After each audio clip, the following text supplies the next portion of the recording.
എല്ലാറ്റിനും ഓരോ സമയമുണ്ട്. സമയമാകുമ്പോ എല്ലാം ശരിയായി വരും. അടുത്ത പടം തുടങ്ങുമ്പോ ഒന്ന് ബന്ധപ്പെട്ടോളൂ. പഴയ കളിയൊന്നിനും നടക്കില്ല. പ്രാരാബ്ധക്കാരനായി. ഒരു കല്യാണം കഴിച്ചു. ഇത്തിരി വിപ്ലവാ. വീട്ടിൽ നിന്ന് പുറത്താപ്പോ. ഇപ്പോ ഒരു ജോലിയാ വേണ്ടത്.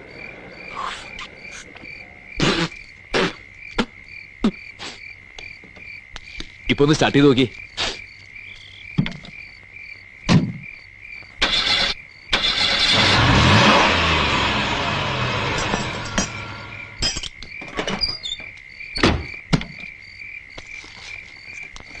ഓ ഭാഗ്യം. കാർബറേറ്ററിൽ അഴുക്കേറി ബ്ലോക്ക് ആയതാ. ടാങ്ക് ഒന്ന് ക്ലീൻ ചെയ്യിച്ചോളൂ. ആയിക്കോട്ടെ. സാറ് ഈ വഴിയാണല്ലേ? അതെ. നമ്മള് പെരുവഴിയിലായി. എവിടെയാ പോണ്ടത്? ഞാൻ കൊണ്ടുവന്നാക്കാം. വേണ്ട വേണ്ട, സാറിന് സമയമില്ലാത്തതല്ലേ? നമുക്ക് സമയം ധാരാളാ. അരമണിക്കൂർ കടന്ന ജംഗ്ഷനിലെത്തും. അവിടെ നിന്നൊരു ഓട്ടോ വിളിച്ചാ ബസ് സ്റ്റാൻഡ്. ഇനിയിപ്പോ നേരം വിളിച്ചാലേ നാട്ടിലേക്ക് വണ്ടിയുള്ളൂ. ഇതിരിക്കണം. അയ്യേ, പൈസയൊന്നും വേണ്ട. സാറ് വിചാരിച്ചാ ഒരു ജോലി ശരിയാക്കി തരാൻ പറ്റുമോ? ചോക്കുമലയിൽ ഇരിക്കുന്നവൻ ഒരു ചോക്ക് കഷ്ണം അന്വേഷിച്ചു പോയ കഥയുണ്ട്. കയ്യിൽ നല്ലൊരു തൊഴിലിരിക്കുമ്പോഴാണ് താൻ ജോലി അന്വേഷിച്ച് നടക്കുന്നത്. എടോ, കയ്യിലിരിക്കുന്ന മറന്ന് കിട്ടാത്തതിന്റെ പിന്നാലെ പോയാൽ അത് അകന്നു പോവുകയുള്ളൂ.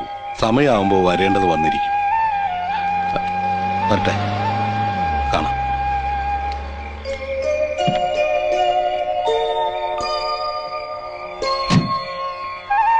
ഒക്കെ ശരിയാവൂടോ. അമ്മ അനുഗ്രഹിക്കും.